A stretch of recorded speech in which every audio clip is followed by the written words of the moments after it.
Kirk Douglas stars in the World War II thriller Heroes of Telemark, being shown on ITV today.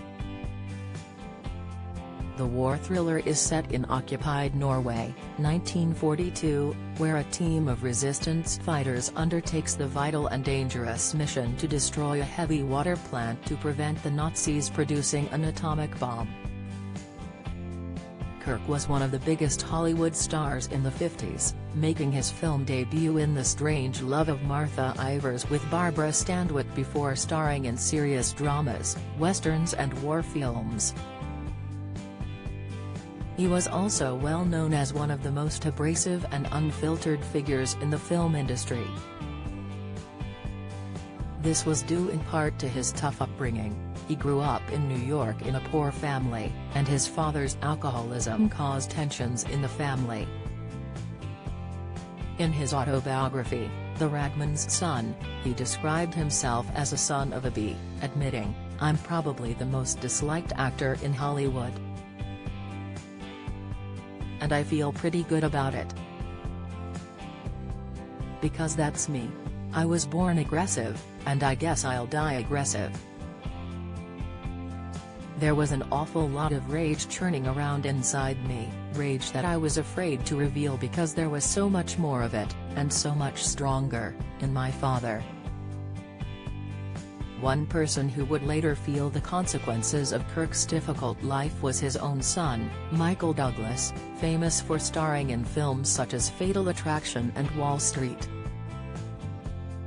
As reported by The Mirror in 2020, Michael believed his dad's steely ambition colored his youth with paternal absence, and he believes Kirk only saw him and his brother Joel, from his first marriage to Diana Dill, out of guilt. In an interview with Associated Press, in which he refused to call Kirk Dad, Michael said, "In those key years, when Kirk was doing 5 movies a year, Kirk was all-consumed, was overworked.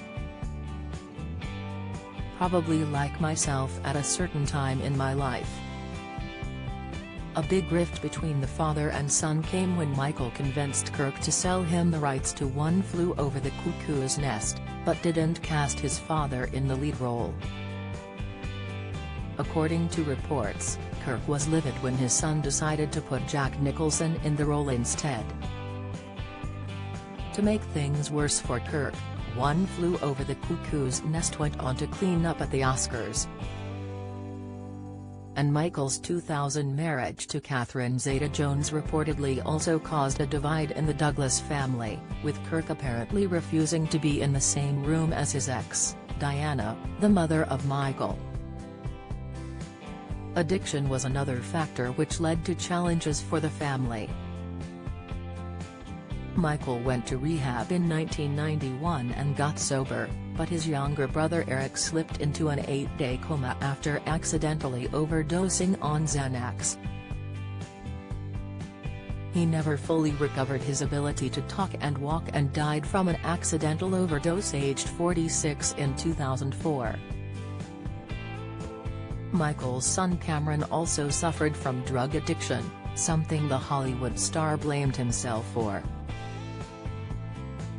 He told ABC in 2019, "My career was first. My career came before my family. I should have focused more on my family, but that's hard to say when you're in the midst of a career, when in your own mind you're stepping out of your father's shadow, trying to create a life of your own."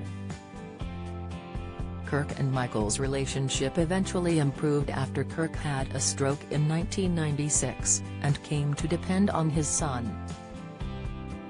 In 2020, when Kirk died aged 103, Michael made a touching tribute to his father. He said, "It is with tremendous sadness that my brothers and I announce that Kirk Douglas left us today at the age of 103.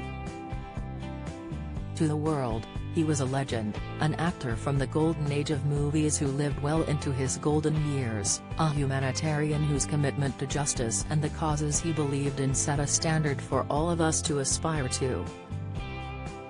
But to me and my brothers Joel and Peter he was simply Dad, to Catherine, Zeta-Jones, a wonderful father-in-law, to his grandchildren and great-grandchild, their loving grandfather, and to his wife Anne, a wonderful husband.